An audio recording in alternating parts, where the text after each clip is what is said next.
guys, I'm Lindsay Kent from Crazy Beautiful Weddings, and today I'm going to show you how to get the look for a rustic greenery-filled wedding. There are so many ways that you can add greenery to your wedding. A really simple one is with some pillar candles, some empty hurricane vases, and some loose greenery. Grab your greenery and wrap it into a circle and just tuck it down into the base. Slip your candle into the hurricane as well so that you can still see some of the greenery up and around the sides of it. And you can repeat for a bunch of different sizes.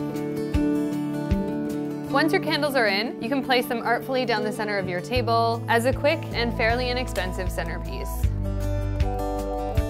Another great way that you can use loose greenery at your wedding is to create a garland look along the tables using some existing candles and just some loose sprigs of greens.